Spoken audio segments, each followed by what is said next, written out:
welcome everyone to this Chdwise episode. This Chdwise episode will focus on PTSD, and we're so excited to have you guys here. Just a couple of housekeeping items. Please use the Q&A to send in questions. We will be able to see those on our end. Do not put any personal medical details into the Q&A section either. This webinar is being recorded and will be available within 7 days after the ending of this. We are so thankful for Heart and Mind Counseling and the Ollie Hinkle Foundation for collaborating with us on our first mental health webinar series. And I'm really excited that we have Beth Rumack here, who is the Chief Operating Officer for the Ollie Hinkle Foundation, to talk about what Ollie Hinkle does. Awesome. Thank you, Carissa, for the introduction. And hi, everybody. Excited to be here with you tonight. Ollie Hinkle is sending out our thoughts, love, and prayers to all of our community in Florida that are impacted by Helene and now Milton. So if you made it here tonight, we're happy to have you.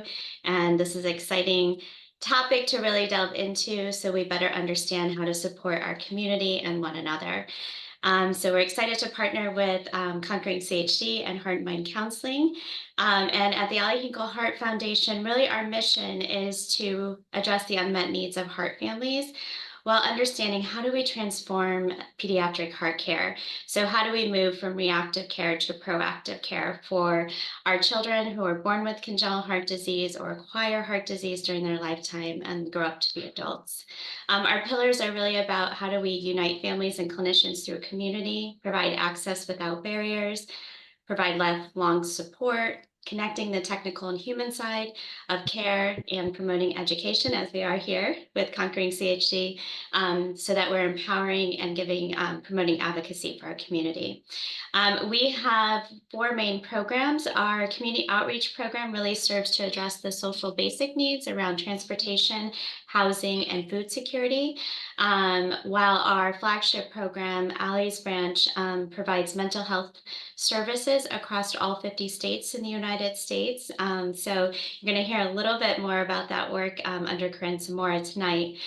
We also invest and partner and collaborate around technology and research to really think about how do we get to proactive outcomes and get research to the bedside sooner. Ollie Hinkle is this little guy right here on the screen. He is the son of Jen and Mark Hinkle, and these are his 2 sisters in this picture. He unfortunately passed away due to complications of his congenital heart disease at around 13 months of age. And Jen and Mark really set out as a way to heal and work through their grief, to give back to others in the community. And that is now turned into the Ollie Hinkle Heart Foundation today. Let's just talk a little bit about Allie's Branch, which is our flagship program. We started this program in March of 2021, and really Allie's Branch is to provide reputable, compassionate access to mental health services across the United States. Our goal is to eliminate barriers and directly connect heart warriors and their families. So that could be grandparents, parents, siblings, other direct caregivers, to a community of professional licensed therapists that provide services. And then we use an advanced matching algorithm to really match you with the right therapist based off your needs, your geographic location, your preferences, and so forth. We also provide comprehensive training to our therapist about what you'll hear us say is childhood onset heart disease. So that could be congenital heart disease or acquired heart disease in childhood, because what we want is our community to have a safe space to go to and not have to explain all the medical jargon and terminology to therapists. We want you to spend that time really focused on yourself. Our extensive therapist community speaks over 20 different languages, and then also we're contracted with Seracom, so we can provide therapy in any language as well. And we really just want to empower our clients and partner with them to remove part or all the financial burdens of accessing mental health care and equip you with the coping and resiliency skills to really just face the lifelong challenges that are presented with living with a heart condition. And then we also just want to validate that There's a lot of emotional distress that comes with this and feelings of loneliness and isolation. And we just want to say you're not alone, and there's resources and a community around you.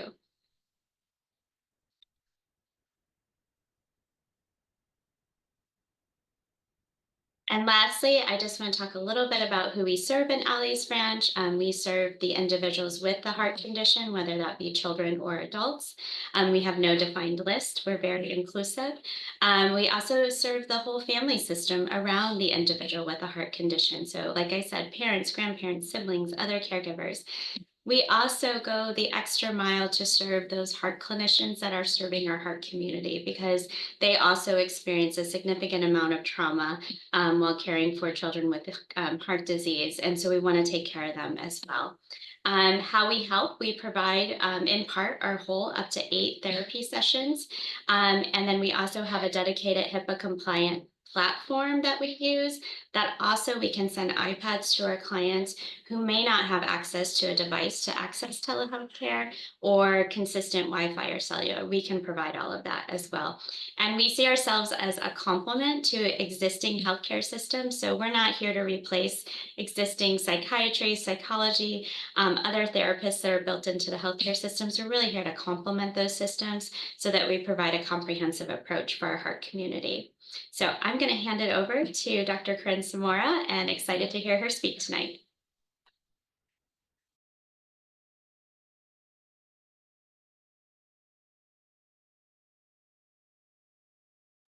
Corinne, you're muted.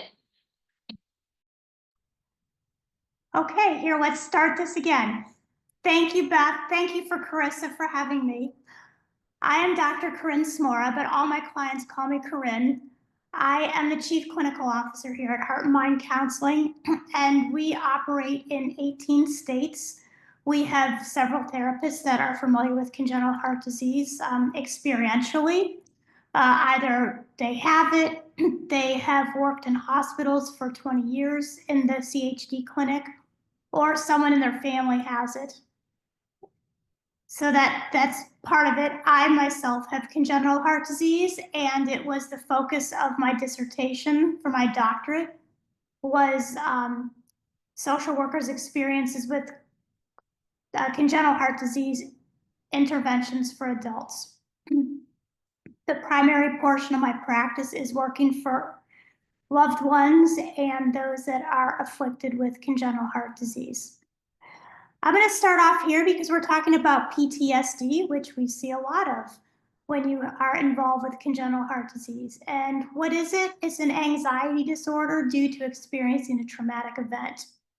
Typically, men are exposed to more trauma than women. However, women are twice as likely to have PTSD. And as we know, children can also develop PTSD.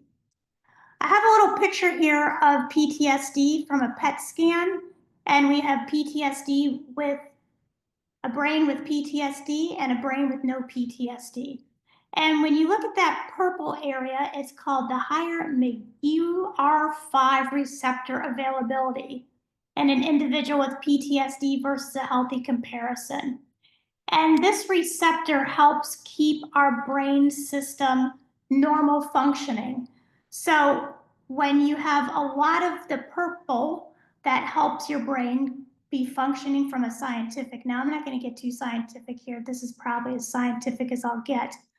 But you can see the difference when you look at the pictures, how much less of that purple area in your brain is. And like I said, that purple area helps your brain function in a normal reactive fashion. So what does this have to do with CHD? Well, between the trauma of the surgeries and the interventions, whether it be watching your loved one experience it or experiencing it yourself, there are a lot of opportunities for PTSD to present itself.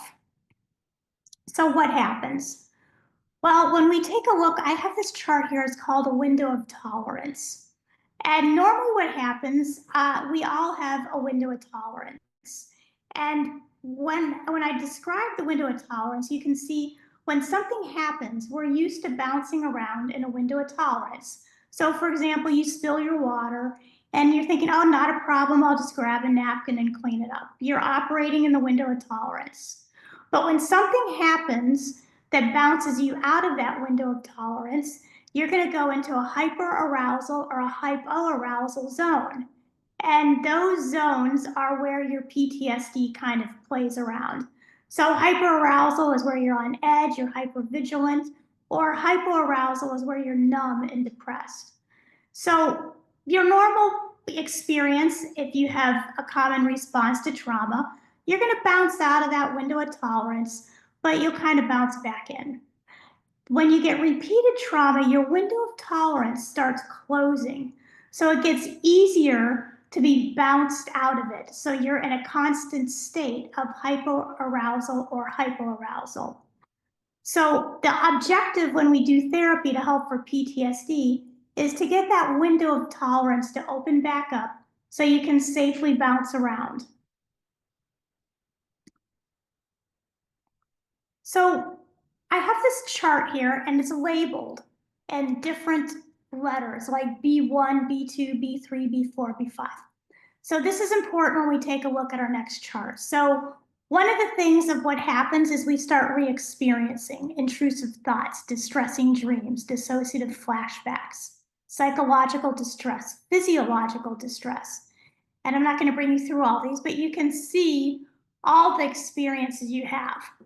Now, if you keep this chart in mind, I'm going to go back and forth between this chart and the one next to it because some of the research discusses what happens in children and adolescents. So do you remember how I had B1, which was intrusive thoughts, and we had B2, which is distressing thoughts? So some of the research I pulled is when you take a look at what children are reporting, which is under self-report, and what caregivers report about what they're observing about the children when it comes to PTSD. So we're going to look at B1, and we can see B1 from the chart before was intrusive thoughts, and B2 is distressing dreams. So the thicker the line is between these dots shows the relationship. So if you have distressing dreams, you're most likely to be connected to B2 and have wait a minute, back me up here. Intrusive thoughts are connected to distressing dreams, and distressing dreams will connect strongly to dissociative thoughts. This is what the children report when they are asked. When we go over to D6 and D7, we can see detachment from others is strongly connected to restricted affect. And then we look at C1, which is avoidance of thoughts or memories, gets really connected to C2, which is avoidance of external reminders. So when you're experiencing PTSD, it's not just one or two things that happen, they start connecting. So you have multiple things happening at once. Now, when we go over and see here on the caregiver network, this is what parents or caregivers are reporting what they're noticing about their children. So parents and caregivers will notice between E3 and E4, which is hypervigilance, is an exaggerated startle response, and those are closely connected. So when you take a look at this chart, you can see some things that are lightly connected from the caregiver. E1, which is irritable behavior, is strongly connected to D7, which is restricted affect, but also it's strongly connected to self-destructive or reckless behavior. So when you see some of these things happening in your child, and you start connecting these dots, such as B4, which is psychological distress connected to physiological distress, you can see that perhaps your child may be experiencing some PTSD. This next chart is again report from a child or adolescent and a caregiver. And you can see what the children report versus what the caregiver reports. So we have a central line here, and you can see how the lines go with the central. They'll go lower or higher. So when we take a look at dissociative flashbacks, you can see that the child or adolescents will strongly report that, but the caregiver will not report it as much. And then we bump up to trauma-related amnesia. The caregiver reports more trauma-related amnesia, but the child or adolescent does not. Again, we'll see that the persistent negative emotional state will be reported higher by the child or adolescent and lower by the caregiver. And up here we see exaggerated startle response is reported higher by the caregiver, but less by the child. So these are some things to be conscious of. What you may be observing, your child may not think is as important. So what do you think with differences between children and adolescents? So the research says school-age children show more avoidance of thoughts or feelings, but adolescents may have more difficulty concentrating. Also notice adolescents were less likely to have diminished interest in activities and hypervigilance.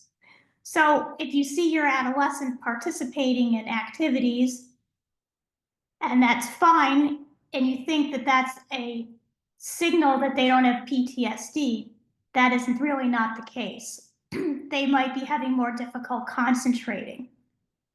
And then we look at similarities, post-pediatric intensive care units. So there might be, after the kids get out of the ICU, there might be an inability to recall parts of the event and hypervigilance, or avoidance of thoughts or feeling, or physiological reactivity to reminders of the trauma and intrusive thoughts or images.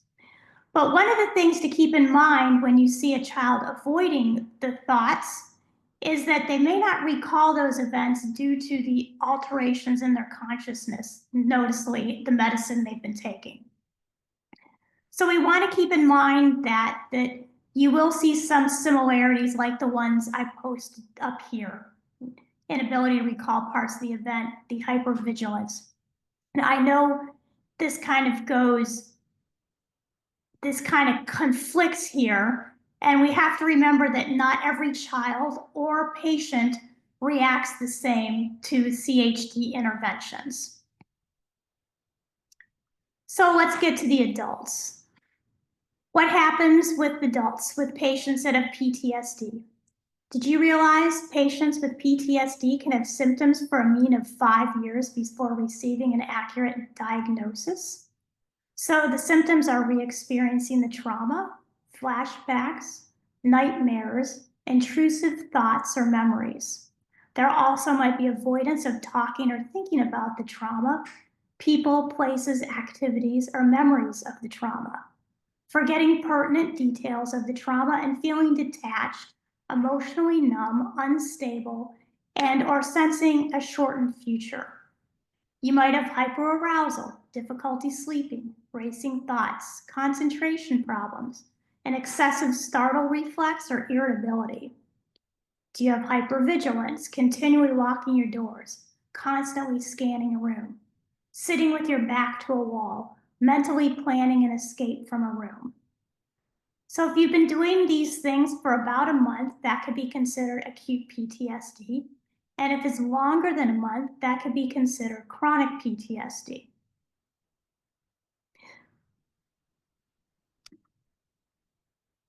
So this is important to know because PTSD can be sneaky. It can be difficult to diagnose as patients will be seen by their primary doctor for strange symptoms. How many people do you hear go to the doctor and they have something, one thing or another going on with them, either physiological or they feel awful and they can't describe it, and no doctor can attach any reason for the occurrence?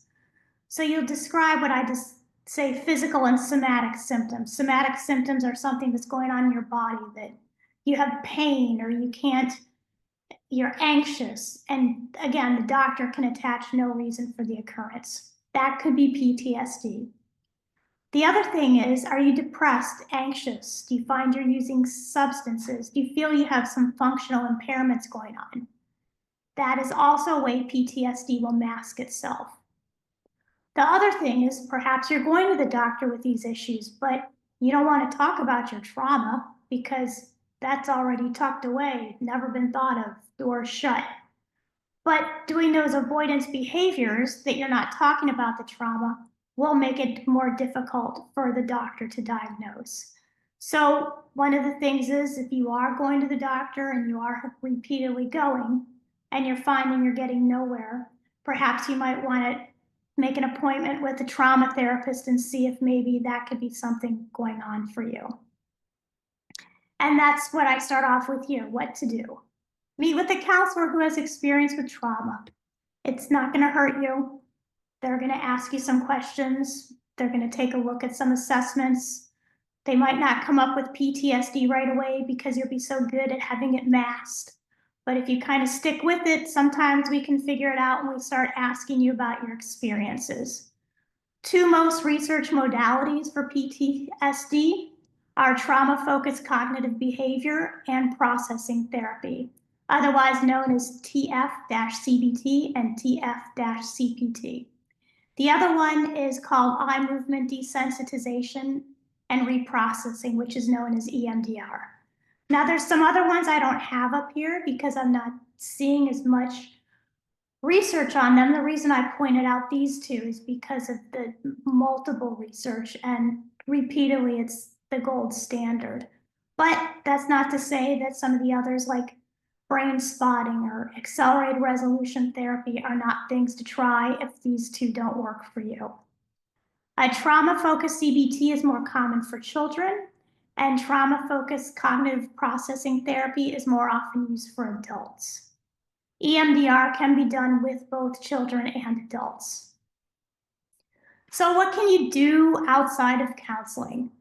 Well, you can engage in activities that soothe your somatic symptoms. So that's like that pit in your stomach or that tightness in your chest. Engage activities that kind of calm those things, such as spending time in nature, taking baths, getting massages, stretching because you're pulling the muscles and they're responding, so that kind of gives you some relaxation. Also, give your time for stillness so you can physically decompress. Sometimes you'll notice when you're still, you might feel like a lot of tingly or a lot of sensation, but if you let your body somatically work through that, eventually you will relax. One of the other things my clients have found is a non-sleep deep rest video by Andrew Huberman. I have the link here. That's something if you wear your headphones and listen to it, that will help your body relax into a deep rest. So perhaps you're having trouble sleeping, you can at least get your body to relax, and soon, hopefully, your mind will follow. The other one is what we call emotional freedom therapy.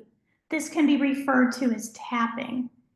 And basically, I have a picture here where you tap at the top of your head, just like so, or on your eyebrow, like so. Several of my clients have found this to be very helpful when they feel anxious. There's a part on your hand, if you don't want to be too visible, that you can do it. And if you just do it very gently, that can be soothing and very elusive, not very, you can't see it. No one will really notice what you're doing here. So those are some touchy-feely things you can do. We can talk about some other things you can do that are outside of counseling that kind of help with your mental, your cerebral relaxation. And that would be journaling, spending time with friends, forming new friendships, spending time with family. You see a little theme here, spending time with people. And then talk about what you're experiencing to someone you trust. There are some people you can talk about these things to, some not so much. So find out who that person is that you can talk to. The other thing is volunteering. Helping others can also help you cope because it gives you a sense of doing good out there, and it gets you a little bit away from what you're experiencing mentally. So now we're going to jump to how to help your child outside of counseling. And that is make sure they have quiet time to decompress. Oftentimes these kids have such a lack of energy and, are always kind of constricted on the amount of energy they have. So if they do have the quiet time to decompress and regain their energy, that will help them both mentally and physically. limiting their screen time so they can process mentally and somatically. The screen time will constantly have them on edge and focusing, and that will disengage them from what they're feeling in their body. So you want to make sure that they have time to engage what they're feeling in their body and understand touch and not be so entrapped in screen time that they can't connect both mind and body. Read them age-appropriate books about mental health, because what you can do is you can kind of get ahead of the game here. You can normalize some of these feelings they're experiencing or teach them how to regulate their emotions so then they can know up here and then they can apply it later. And that comes in to help them understand emotional regulation. Teaching kids how to tap can also be very helpful. Sometimes these children have a lot of trouble with anger issues, or they get frustrated and all of a sudden they explode. If you can help them to tap when they feel that emotion coming up and bubbling up, that can help them put their mind somewhere else and create a pleasant feeling to associate with.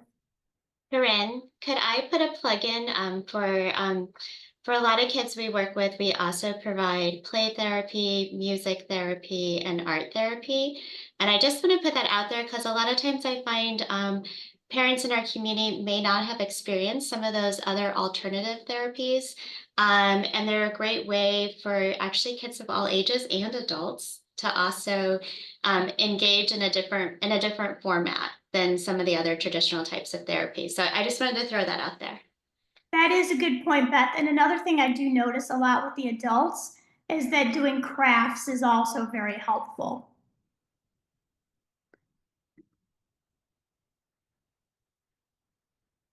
Okay, so some of the things on helping your child outside of counseling continued is work with them on physical touch that is calming and soothing.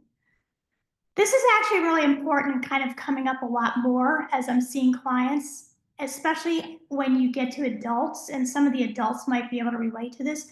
When you've had multiple interventions that are painful, your sense of touch gets a little skewed. Sometimes any type of touch can be something that you tighten up and you don't want to happen because you've had so many invasive things happen to your body. So when you can, touch their noses or their toes or the top of their feet and help them understand touch that is calming and soothing, because when you've had blood taken or shots given or the list is endless, that your body has been insulted at some point, any kind of touch can be negative to someone. And also validate and normalize what they're experiencing when they're struggling. I'm not saying to use their CHD as an excuse all the time, but give them options about what they're experiencing and help them along the way here. Because sometimes when they're struggling, it may not be just so black and white. There might be a little more behind the scene that is lurking there. Understand their delays, setbacks, or resistance may be other than misbehaving. Delays, setbacks, and resistance could be due to exhaustion, not feeling well because of medicine. There can be all sorts of things. And in general, you have to remember these kids have been pretty compliant and they've put up with a lot when it comes to taking time and going to the doctor, that a lot of times it may not be in their nature to misbehave. So we have to take a look at some of their misbehavior and understand what is going on behind it. Do they have an overabundance of energy that they're frustrated, or are they just absolutely exhausted? Are they overtired? Again, maintain firm boundaries regarding your expectations of them while being aware PTSD could be working in the background. So I think that kind of goes with, they don't get a hall pass for bad behavior, but you have to understand firmly that they also need to be behaved and be able to try to talk to you and tell you what's going on. I hope that makes sense. The other one is be aware of your attachment style with your child. Are you leaning more towards caregiver than parent? That's something to be conscious of. A lot of you are thrown into these caregiver roles and they become so overwhelming. Are you able to step back into the parent role pretty easily and be the parent? Understand your child may progress with milestones much differently than societal norms and even other kids.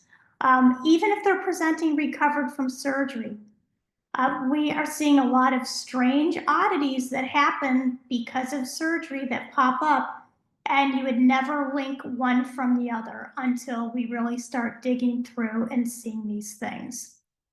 So always keep that in mind. Even though you think your child is fine, they recovered, they made it through with flying colors, understand that if you're having trouble with progress somewhere, it may not be your child, it might be a direct result of what they've experienced. Most of all, maintain contact with your care team to ask questions or voice concerns.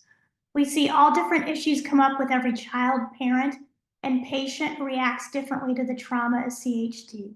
So be persistent in asking for help and advice.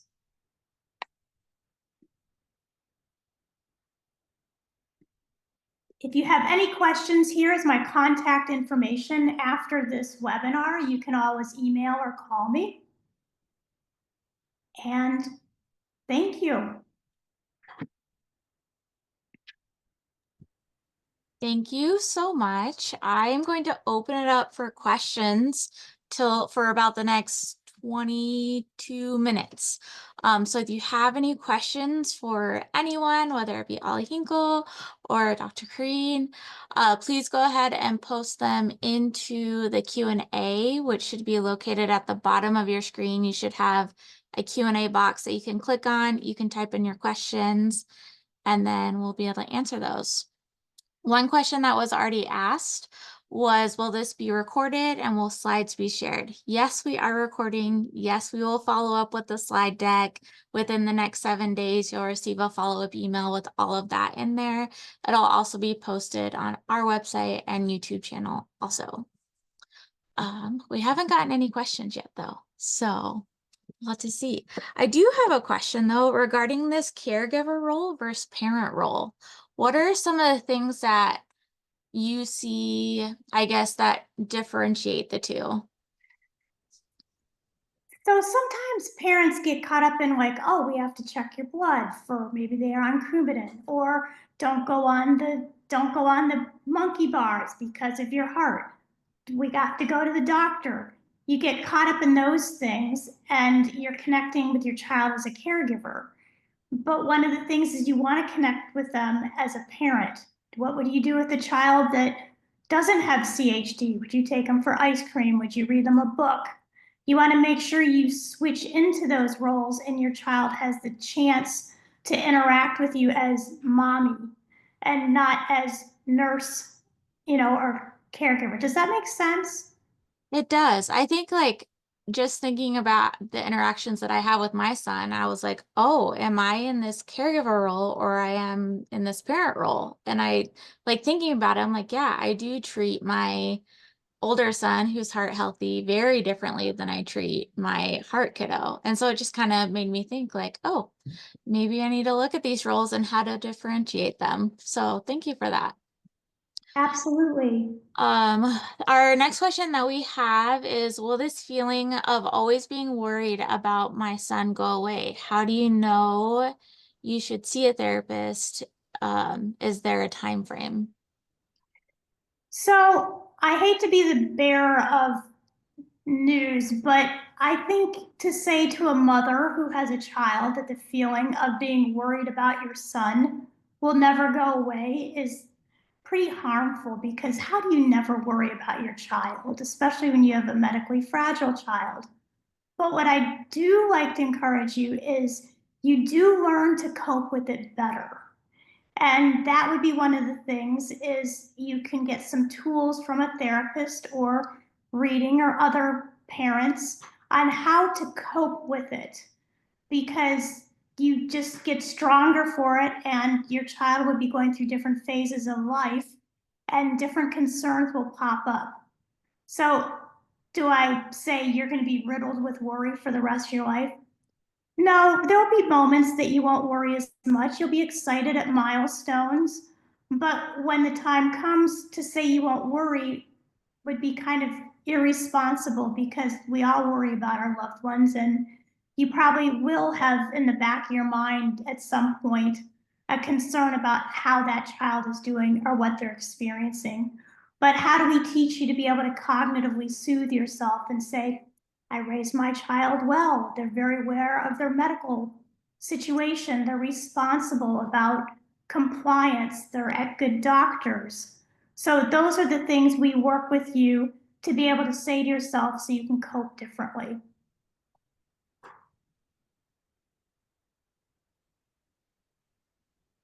Yeah, I think a lot of times it's hard to kind of wonder if we're ever going to get to that spot of like calmness and non-worry. And when you get there, it kind of feels weird. Like we recently got there and it was very interesting. Like, oh, we're in this new phase of life and I don't know how I feel about it, right? Yeah, so sometimes when things are calm, that's a stressor too. Right. Wait a minute, I'm too calm. Yeah. This isn't right either. And Yeah. that's really where a lot of the somatic work comes in, and that's where I really like EMDR because we get you to that space where you aren't so activated, and we can get your body down on the activation with that. And that's not it's more of a non-talking therapy, and you can start going through some of these experiences and not feel like your intensity on worry level is jumping straight up to a 10. We can get it to, oh well, now I'm going to go up to a 3. Okay, now back to a 1. Okay, so our next question is, I definitely find myself identifying as a caregiver with my CHD child, so I understand that. How do you suggest handling this in a hospital setting? So what do you do with your other, well, do you have any other children? Oh, I wonder if they can. Yes, they do. When you have to spend time with your other child and no one else is around, and say you're in a camping, what are you going to do? Well, you probably do activities, but at night you probably play games, right? Cards, checkers. So think about in the hospital, are you able to play any games with your child? Now I understand these are some young children. So at some point, you're probably going to be wanting to massage their feet or play with them, those kinds of things. Like you would do if your child was not experiencing this. You're just playing with them in a different environment. I like that. I know when my son's in the hospital, we'll bring like the video games or like things from home or Legos to like interact with him just to give him some sense of normalcy while he's there. So I think It really that's is a great opportunity to spend some time with one-on-one with that child when they're awake and a little bored and not in so much pain, to develop a strong parental bond with them. It's a good time even just to talk to them about, what they like to do, who their favorite friends are, all those kinds of things that you would want to ask your child if they were sitting across from you eating a snack after school. like that.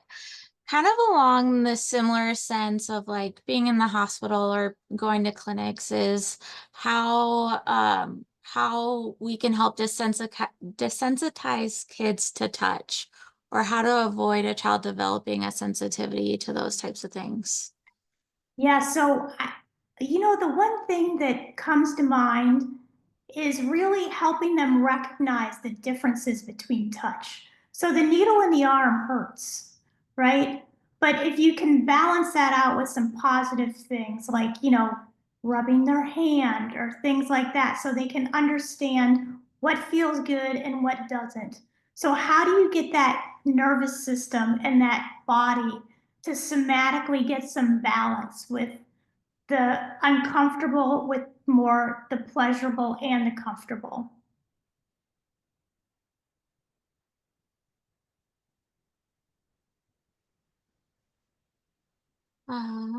This one might be for Ollie Hinkle. So loving the sessions from Ollie, thank you. Wondering if if some members of the family, like the mom who need more than 8 sessions, can they take or use the sessions of another family member that choose not to use those sessions offered to them? Yeah, great question. We have a few different options. So Exactly what you said. Sometimes we have multiple family members getting therapy through Allie's branch, and some may need less, some may need more. So we can shift those sessions around. You can also work with your Allie's branch therapist, and Corinne knows this. Just talk to us, request more sessions, request what you need, and then we will do a reassessment of how many additional sessions we can fund. The other options we also do now have is we have the option to intersect insurance.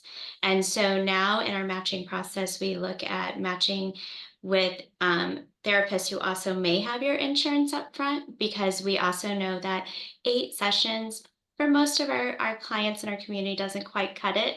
And so we want to offer a lot of different pathway to meet a lot of different people where they are. So there are definitely options.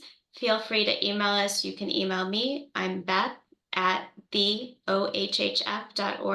I'm happy to intersect with our team and help support you. Awesome. For Dr. Samora, what do you recommend to young adults who are only recently processing their medical trauma? How do you differentiate between physical pain and anxiety? Well, one of the things is anxiety will show up as physical pain. It's not unusual to have people come in and have stomach upset, and that can be due to anxiety. So, differentiating between the two, I would say it's good to think about where it's coming from. What are you experiencing in the physical pain? Do you feel a tightness of the chest? That could be anxiety. Do you feel something that's physical, like does your scar hurt if you touch it? That would be more physiological pain.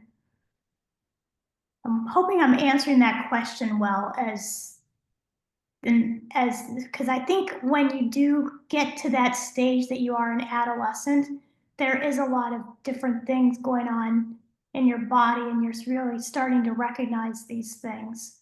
So it can be a little confusing and uncomfortable. How do we express these concerns with our Heart Warrior School to have them on board to help? For instance, in a 504 or IEP plan, I've been noticing higher anxiety, irritability, and anger, which is causing some problems socially, mentally, and emotionally.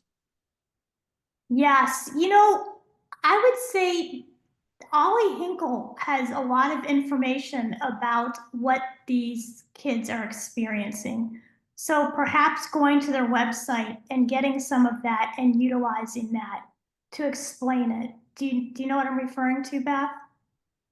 Yeah, we have a lot of resources, and I will echo that sometimes working with school systems is challenging, especially when it comes to this. And many parents find um, that they're not necessarily being heard. So definitely we can help with resources. And I also would say too that working with a therapist can also help bring additional resources and give just additional probably language and different backup to you as a parent to articulate to the school what you need. But definitely it takes a lot of energy and resources sometimes to intersect with schools and get the needs met. And Carissa, you may have more details on this too. I just want Yeah. to, oops, I just want to add one thing is that our therapists are happy to work with the schools and send emails to the principals and all of those things. So, like Beth said, the therapist can help. But one thing that was kind of running through my head when I mentioned that is sometimes having the research or having it on paper for someone to refer to when you're not there can be very helpful as well. Another thing I want to mention is Children's Wisconsin actually runs a school intervention program.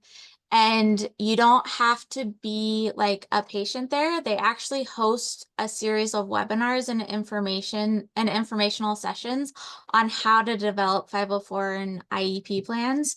Even though I live in Wisconsin, my family isn't associated with that hospital, but they helped me plan out my son's 504 plan when he was starting school to make sure he was starting off on the wrong, like at the with the right tools. So what I can do is in the follow-up email, I will link out that resource to this group and kind of do that. We also have a webinar that we did with them a couple of years ago on 504 and IEP plans that I can also share in that email.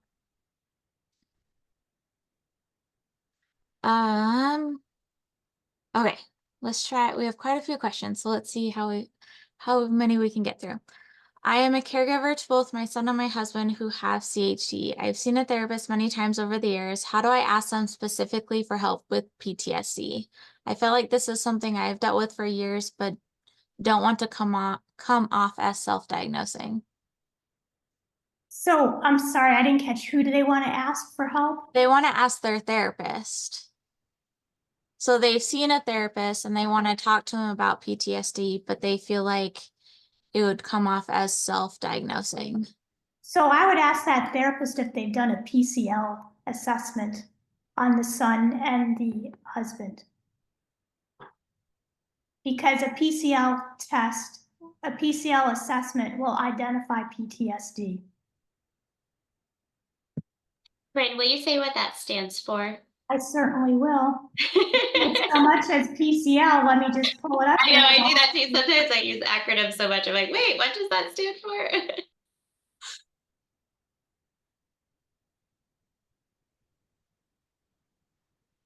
Okay. It's a post-traumatic stress disorder checklist. It's known as the PCL-5.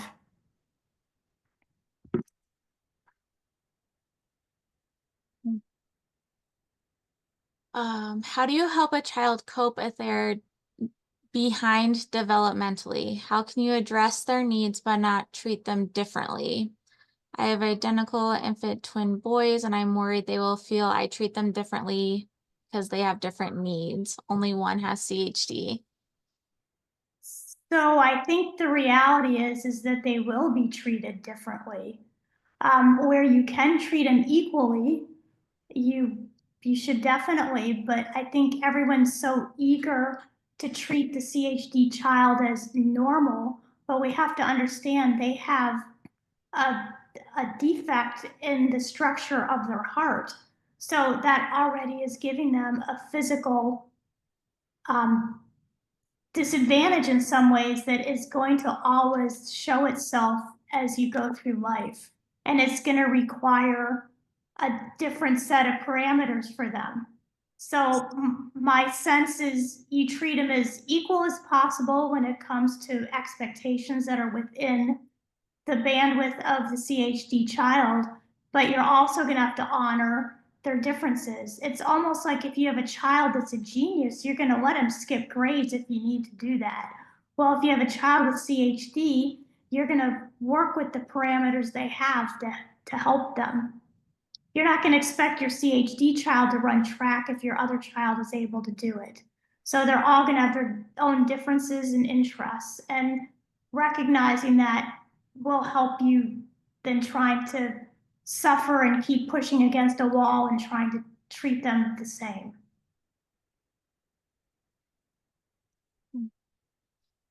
Kind of shifting gears to the adult side of things is as an adult with CHD, I've noticed I have a fear of going to other doctors outside of my ACHD doctor, such as my primary care provider. What are some strategies I can try to help me feel more comfortable going? Well, first of all, I want to validate that fear because that is a very real fear. These CHD doctors study for a long time, and you can go into an ER, even in the hospital that your CHD doctor works in, and you could still have a problem with them understanding the complications of your CHD. So one of the things is you have to know your body and your heart and what you need.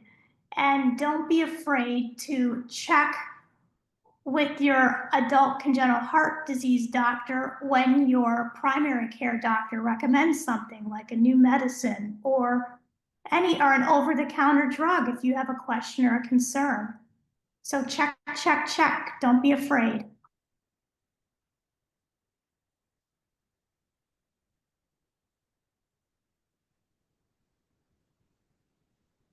Okay. A general question for anyone who can answer. Does anyone know of any active slash semi-active CHD groups for patients? I'm a college student and I would love to connect with the CHD community more. Um, so Conquering CHD will actually be starting up a virtual adult, so 18 and up, Zoom meetup for adults who are living with CHD. We are working on finalizing a date and a time for those, and it will be facilitated by an adult who is living with CHD. So they'll be facilitating it. It'll be a safe place to come and talk. The first few sessions will probably just be like general get to know you, and then with some topics kind of in the back pocket if there's certain things that want to be discussed. But more to come on that. But I don't know if I know that there's Facebook groups out there. There's quite a few Facebook groups out there on social media. Um, There are, and there are yeah. some that are only for those with congenital heart disease. I have one that's congenital heart disease and mental health. And if you want to join that, you can start asking, because I thought there was one I'm looking for right now. I was actually in it, is for teens and adults, but it might be called Living with Adult Congenital Heart Disease. But I do know there was one out there. So I would So say there's also do a search on Facebook for some of the groups. Yeah, I just did like a quick search and I found like there's a few out there. There's some large, some small, but I know the newer generation who are becoming adults aren't on Facebook, but Facebook really does have some really great established groups. And there's an adult group that's for parents to ask questions to adults living with CHD which I think is really cool too. So Facebook is kind of a really great place to find those support groups. Also, Especially helps someone, you. Go ahead. oh, I was going to say, Rosalind just posted about Camp Del Corzone. They have a great program that's called the Progressive Adult Cardiac Experience, designed for young adults with heart disease, 18 to 25. That is in the Q&A chat too, so you should check that out. I don't know if they can see the Q&A chat, Okay. but I will make sure that that is in the follow-up email too. Okay, and we are at time, so I'm just gonna quickly see where we're at. So how do you advise parents of young heart warriors to open the conversation around PTSD symptoms that their children experience? Here's what I found. Um, Sue's gonna I would just answer. I would start asking them about things they're noticing. And one of the things is, don't push them into something, give them like options. Like, do you notice you experience this or that? It's kind of like when you go to the eye doctor, right? Which one's better, 1, 2, or 3 or 4? Do you notice you experience, irritability? Do you notice you experience frustration? And see what the adolescent tells you or the child tells you. And like I said, part of those charts that are so helpful is when you see what a child will report and a caregiver reports. So you can start asking your child, are you noticing these things? Because my charts showed you what children will start saying they notice. But give them options to pick, because if you steer them into something, they'll be like, well, yeah, I do. And you need to like let them think about it a little bit. Okay, so we are at time. I have about 1, 2, 3, 4 more questions. Do we want to, we can I'm answer, happy, well, I'm okay. happy to take them if you guys are. Yeah, so we Yeah, can do absolutely. those 4 questions and then we'll kind of halt. And then anything else that comes in after that, we are going to be doing more series with the Ollie Hinkle Foundation over the coming year. And we'll be able to take these questions as well as other feedback that we've gotten to develop more webinars as well. Okay, so After my son passed away in 2018 at 17 months old, with two other children at home, I enrolled in nursing school as a way to process the trauma. I had a provider once tell me I never grieved the loss, and that can be a part of the cause of some of the hormonal health issues I have. How have you addressed this in parents? That would probably fall under what I call complicated or extended grief or prolonged grief. And that would be something you would probably want to see a grief therapist and find out if that is actually what is occurring. Bereavement does bring up all sorts of things. So I would say that that would be something you would want to definitely address and see if working through the grief would help with some of those experiences you're having.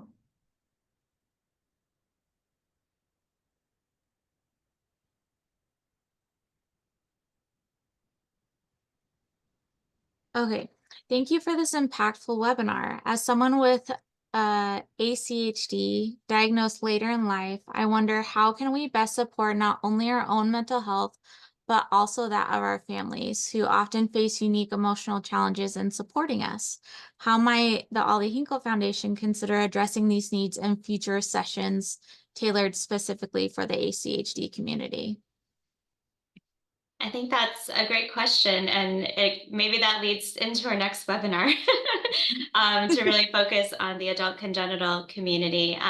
What I would say in the interim is for Allie's branch, we do serve children all the way through adulthood, and we serve what we say the whole ecosystem around you. So because we also know that impacts your siblings, parents, grandparents, aunts, uncles, and also a lot of folks need help just processing it.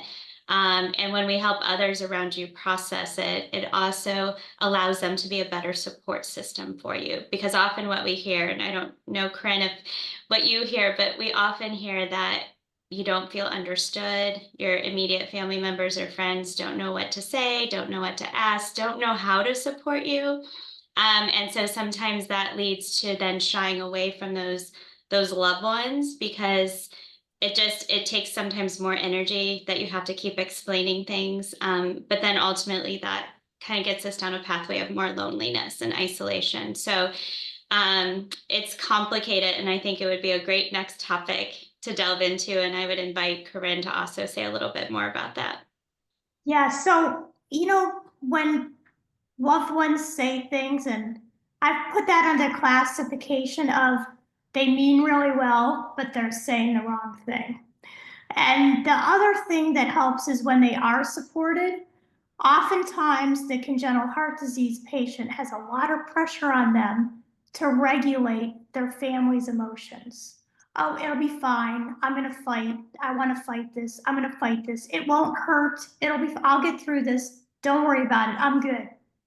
And it adds stress to the patient as well, because they're having to constantly tell everyone, oh, I'll be fine. But inside, they're kind of freaking out a little bit, but you can't really say that because you don't want your support system to collapse either. That makes it even worse, because then you feel like you're holding everyone else up. So, as Beth says, getting them to have therapy or understand how to support is very important. And giving them an opportunity to go somewhere else and express their concerns, so it's not always put on the person experiencing the interventions. Perfect. And then for our final question, what are the pros and cons of getting a neuropsychological evaluation? I finally got an order for my CHD team to get one, but wondering if putting us through the 4-hour test will really bring any benefit besides more anxiety. So, okay, so one of the things we know with CHD is maybe you have some cognitive issues, maybe you don't. It's really hard to say because there's a lot of research around the impact of the heart-lung machine, or even, the ECMO machine, that, the change in blood or that kind of thing impacts your cognitive thinking. It could be short-term after surgery, or maybe it was long-term, or maybe when you were in uterus. So it depends on what you're experiencing. Are you working around the cognitive issues? Do you have a therapist that's just like, okay, let's not worry about what it is, let's worry about how we work around it? Or are you looking to get medication for ADHD and you're looking to get on a stimulant? So the one thing to understand is what's the purpose for the neurological testing? If you're looking to get on a stimulant for ADHD, then first I would start with your cardiologist. Is he going to sign off on you being on a stimulant for ADHD? Because if he isn't, then you might as well jump to the therapist that can just help you with ADH-like behavior and cope with it. If he signs off on the stimulant, well, with the way the DEA laws are coming down, then you're going to probably need the neuropsychological review for the 4 hours. So I know that's kind of a windy answer, but sometimes you just have to take with what you're experiencing and kind of see if you can work with that, because that's what you're going to end up doing anyway. And if you need the neuropsychological exam for something that's pretty concrete that is needed, then that would be why, such as medicine. That would be my thought process based upon what I'm seeing in our practice. Well, thank you. Thank you to everyone who joined. Thank you to Dr. Samora and to Beth for joining us. We will be doing another webinar with the Ollie Hinkle Foundation in February, and that one will focus on the family unit, but we can kind of also include what does that look like from the ACHD side as well. And then you can always email Conquering CHD if you have any other suggestions. You can just email info@conqueringchd.org for any other mental health webinars you would like us to do, and we can work on doing those with either Ollie Hinkle or Dr. S'more again, or who else? But thanks everyone for joining tonight, and we hope you have a wonderful night. And if you're in Florida, I hope you are safe. And we'll get power soon. Thank you. Thank you, everyone. Thank you.